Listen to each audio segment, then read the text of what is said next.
Good morning, brothers and sisters.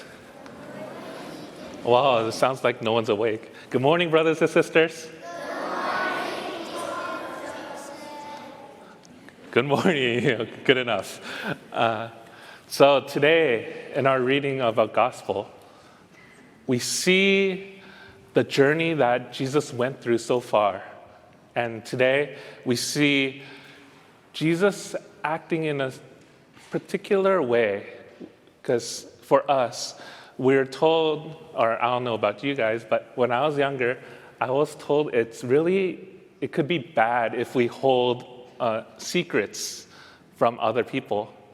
And yet we see Jesus, secretly, going to this party where everyone's gathered.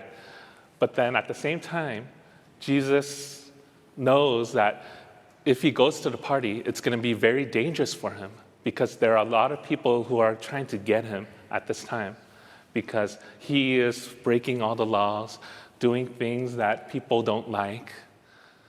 But yet, he secretly goes out, and then publicly, he goes and starts preaching the word.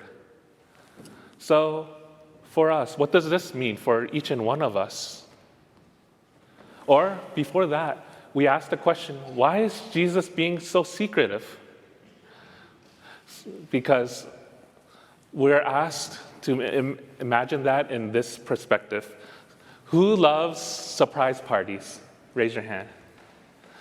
Whoever, raise your hand if you planned a surprise party before. It takes a lot of work, right? And then sometimes we want the result to be very great and really surprising for the other person. But sometimes you have to be secretive, right? And it's sometimes holding that secret is very hard, but then you're doing it for the greater good at the end to help someone be surprised. And if you receive that good surprise, we feel happy, right? Raise your hand if you cried when you received a surprise party before. I have. Normally, you're crying because it's not because you're sad, but it's more because you're so happy and glad that some people went through their time to really work hard and prepare something special for you. And so this is what Jesus is doing. He's preparing something very special for each and one of us here. And especially at that time where Jesus is, he's planning something very great.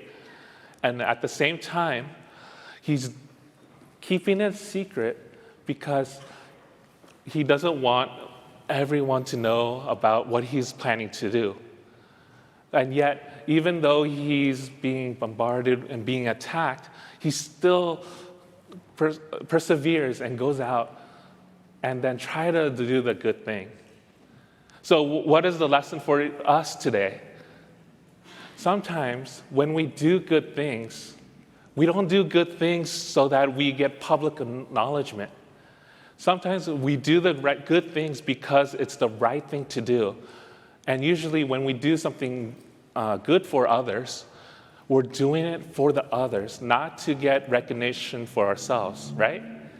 So today, we're asked to be like Jesus, to go out, do good things, but then at the same time, don't do it for yourself, do it for the other person so that they may receive that good deed and receive it. So each time we do this, we become a little bit more closer to God, to become a little bit more like Jesus every day. So raise your hand if you're going to go out and do good deeds today. All right. Okay.